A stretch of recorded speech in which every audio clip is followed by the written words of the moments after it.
হাওরের বুকে বর্ণিল আলপনা। নববর্ষ উপলক্ষে বাহারি রঙে সাজানো হয়েছে কিশোরগঞ্জের দৃষ্টিনন্দন এই রাস্তা।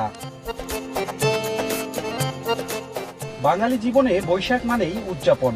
এবার কিশোরগঞ্জে এই উদযাপনে বাড়তি মাত্রা যোগ হয়েছে অল ওয়েদার সড়ক। প্রায় 14 কিলোমিটার রাস্তা জুড়ে অঙ্কিত বাঙালির ঐতিহ্য আর আবহমান গ্রাম বাংলার সংস্কৃতি। তাই তো রঙিন শাড়ি আর স্বজনদের হাত ধরে অনেকেই ঘুরতে এসেছেন এখানে।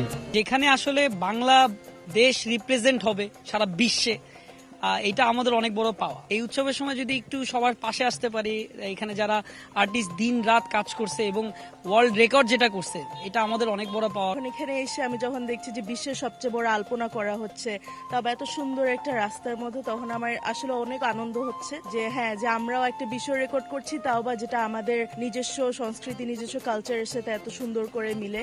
বিকাশে কম খরচে ক্যাশ আউটের লিমিট বেড়ে 50,000, প্রিয় এজেন্টও 2টা। এই আলপনা অঙ্কনের কারণে এই রাস্তার যে একটা মান, এটা অনেকটা আর বেড়ে গেছে, যা দূর দূরান্ত থেকে মানুষ আসবে দেখার জন্য। বাঙালি সংস্কৃতির বিকাশ ও বিশ্ব দরবারে নববর্ষের চেতনা তুলে ধরার লক্ষ্যে ও গ্রিনেস ওয়ার্ল্ড রেকর্ডে ঠাঁই করে নিতে হাওরে বৈশাখ উপলক্ষে আঁকা হয়েছে প্রায় 14 কিলোমিটার আলপনা, যা দেখতে ভিড় করছেন দর্শনার্থীরা।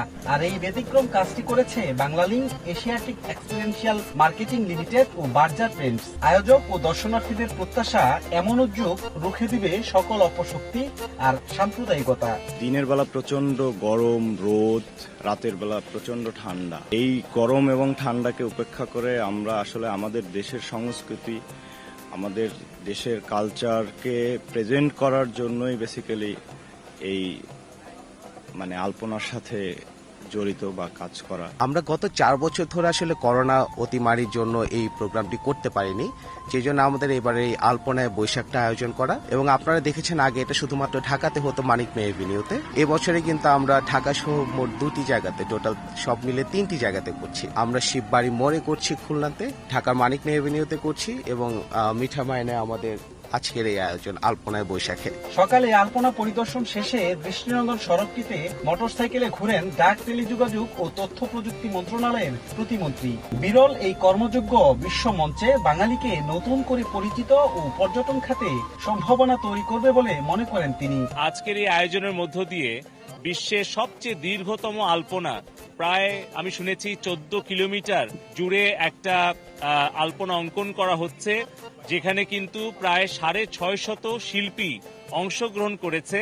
প্রায় 3 দিন ব্যাপী আলপনা অঙ্কন চলছে এবং আজকে এই 1431 বঙ্গাব্দ নববর্ষ আমাদের নতুন একটা মাত্রা দিয়েছে, যেটা আমাদের জাতীয় গণ্ডি পেরিয়ে আমাদের এই নববর্ষের উদযাপনটি আন্তর্জাতিক পর্যায়ে গিনেস ওয়ার্ল্ড বুকে স্থান করে নিতে যাচ্ছে। এর ফলে আমি বিশ্বাস করি যে আমাদের এই হাওরের এই পর্যটন কেন্দ্রটি এখন শুধু জাতীয় পর্যায়ে নয়, আন্তর্জাতিক পর্যায়ে অনেক বিদেশি পর্যটকদেরকেও আকর্ষণ করবে। 6 শতাধিক শিল্পী গত 3 দিনে এই আলপনা আঁকার কাজে অংশ নেয়। নতুন বছরকে স্বাগত জানাতে একটু একটু করে রং তুলির আঁচড়ে ফুটিয়ে তোলা হয় বাঙালি সংস্কৃতি আর ঐতিহ্য। মিঠামইন থেকে অষ্টগ্রাম, শিল্পীর ক্যানভাসে আঁকা বাঙালিপনা। হয়তো 2 দিন পরে রং তুলির এই আঁচড় মুছে যাবে, তবে আবহমান গ্রাম বাংলার এই সংস্কৃতি ছড়িয়ে যাক বাঙালির মননে।